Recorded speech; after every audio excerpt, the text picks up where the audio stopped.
Je voudrais quand même que les uns et les autres, vous nous livriez un commentaire, une réflexion, une émotion sur l'assassinat de l'otage français qui a été enlevé en Kabylie. Pierre Cassens. C'est hélas pas une surprise, c'est hélas un premier pas, je crois qu'il faut qu'on ouvre les yeux, c'est-à-dire que la question qui se pose aujourd'hui est dans l'Hexagone, là c'est un otage qui par ailleurs m'a paru, paix à son âme, mais m'a paru quand même extrêmement imprudent d'aller dans des endroits pareils tout seul. Par ailleurs, paix à son âme, mais la seule question qui est posée, c'est aujourd'hui, vous entendez absolument tous les hommes politiques, vous entendez tous les Boubekers et tout, nous faire le grand cinéma sur l'islam, ce n'est pas ça. Vous entendez le moufti d'Arabie Saoudite nous dire la même chose. Nous avons l'illustration de ce qu'est l'islam. Et bien évidemment que tous nos parlementaires, que tous les militants musulmans dans l'Hexagone se sentent obligés, pour justifier la continuation de la politique française, parce qu'ils rendent quand même à peu près 1000 nouveaux venus par jour, on perd 1000 emplois par jour, mais en même temps, il y a 1000 nouveaux venus qui rentrent dans l'Hexagone. Sur ces 1000 nouveaux venus, combien de potentiels Méras, combien de potentiels Némouches? Et tous les djihadistes qui rentrent. Et on a vu l'efficacité des services Cazeneuve avec la famille de Méras. Donc on a quand même de quoi ne pas être très rassuré. Moi, je crois que la vraie question qui se pose, exactement comme on a vu avant les vacances, le dernier jour, une enseignante se faire poignarder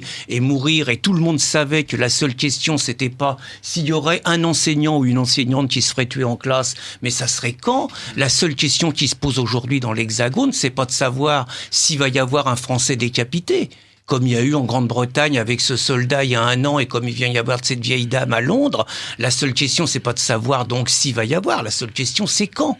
Exactement. Je crois qu'il faut pas qu'on se raconte d'histoire. Il va y avoir des meurtres, exactement comme les médias ont beau le cacher, mais vous avez de plus en plus de faits divers sordides et dramatiques, où maintenant on ne le cache plus. On se rend compte que les coups de couteau sont donnés de plus en plus souvent à la gorge pour un mauvais regard. On ne traduit pas ce que c'est parce qu'il n'y a pas de statistiques ethniques.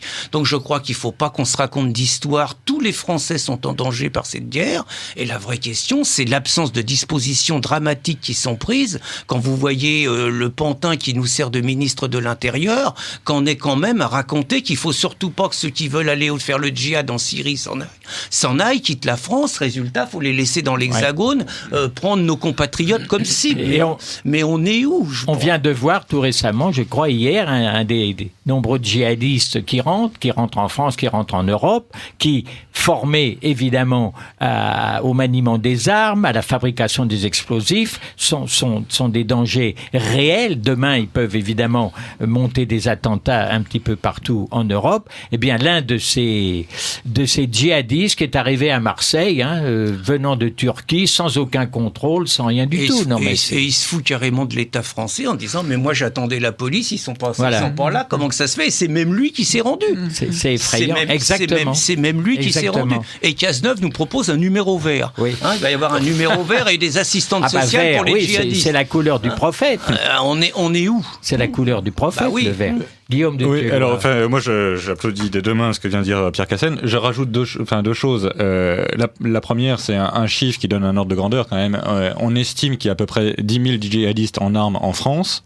Pour donner donc armé, bien armé, aguerri, prêt à mourir, et donc a fortiori à tuer. Pour donner un ordre de grandeur, c'est à peu près 2 fois moins que de CRS, et j'aime autant vous dire qu'ils sont un peu plus aguerris que les CRS. Donc c'est une vraie armée. Première chose. Deuxième chose, le projet de loi Cazeneuve que Pierre Cassens dénonce à juste titre. Moi, ce que je constate, c'est que ça va nous pourrir la vie à nous qui avons une action sur Internet, parce que si vous avez lu un peu les dispositions de la loi, elles sont vraiment très liberticides. Je vois pas comment ça pourrait handicaper le moindre djihadiste. Évidemment qu'il va pas mettre son nom comme directeur de la publication.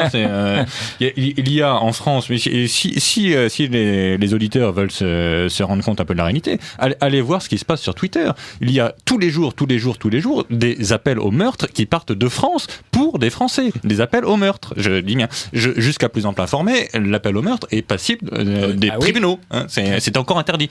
Eh bien, manifestement, ces gens-là, on n'arrive pas à les retrouver. Alors nous, on sait toujours nous retrouver sans problème pour nous envoyer en correctionnel. C'est pas compliqué. Mais c'est bizarre. Monsieur Cazeneuve, qui a, paraît-il, des services de renseignement, il arrive à retrouver des gens qui ont fait des caricatures de Madame Taubira. Il n'arrive pas à retrouver des djihadistes. C'est ballot. Mais enfin, on le paye plutôt pour chercher les djihadistes que pour chercher les caricaturistes. Hein. Oui. Bon. Cher Jean-Paul Chériguez-Olmeta. Cher Gérard, moi je vais faire très court. Oui. Je trouve dommage que des gens à qui on dit n'allez pas là, ne faites pas ci, ils y aillent.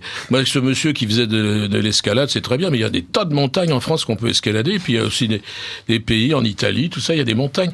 Pourquoi aller se fiche dans la gueule du loup et en kikiner tout le monde après? C'est pareil pour les journalistes, on leur dit n'y allez pas. Bon, ils y vont. Et alors après, c'est tout le pays qui pleure. Voilà, moi je trouve que pour une fois, on pourrait un peu obéir aux injonctions du ministère des Affaires étrangères. Mais c'est inquiétant quand même de se dire qu'il y a un nombre croissant de pays où l'on ne peut plus mettre les pieds. Voilà. Alors à ce propos, je voudrais lire aux auditeurs de Radio Courtoisie la mise en garde, le véritable SOS qu'a lancé récemment l'archevêque chaldéen de Mossoul. Bon. Il a déjà été publié, mais je ne sais pas si les Français en général, les auditeurs de Radio Courtoisie en particulier, ont bien pesé la force et les termes de cette mise en garde. J'ouvre les guillemets. Nos souffrances actuelles sont le prélude de celles que vous, les Européens et les chrétiens occidentaux, allez souffrir aussi dans un proche avenir. Point de suspension. Vous êtes aussi en danger. Point de suspension. Si vous ne comprenez pas cela très vite, vous allez devenir les victimes de l'ennemi que vous avez accueilli chez vous. Là, il ne s'agit pas du djihad en Irak, en Syrie et ailleurs, il s'agit des risques de djihad en France. Vous vous rendez compte un peu de la force. Et ce prélat sait évidemment de quoi il parle. J'ajouterai à cela, dans son livre « Al-Qaïda en France », notre confrère Samuel Laurent rapporte cet avertissement également très clair d'un grand chef salafiste qui prêche chez nous la bonne parole islamique. J'ouvre les guillemets. « Dieu a ordonné aux musulmans de conquérir le monde entier. Le drapeau du djihad doit flotter sur le balcon de la Maison-Blanche comme aux fenêtres de l'Élysée. Nous forcerons chaque État à adopter l'islam et la charia. Nous forcerons chaque État à adopter l'islam et la charia. » Fermez les guillemets. Voilà qui est d'une sidérante limpidité. Comment peut-il y avoir encore au pays de Descartes, de Voltaire, de Montesquieu, de Tocqueville, des aveugles et des imbéciles qui se refusent à regarder la vérité en face? C'est la question que je me pose tous les jours. Je crains malheureusement, comme notre ami René Marchand et comme notre ami Pierre Cassin, qui est face à moi, que l'écho à labo, comme disait si formidablement Serge de Beketch, et les taupes sont encore plus nombreux que les ignares et les crétins. Les barbares qui exécutent au nom du prophète ont beau jeu. Voilà ce que je voulais dire. Je crois que c'était le moment ou jamais de rappeler ces mises en garde. Je tiens le texte d'ailleurs à la disposition des auditeurs de Radio Courtoisie.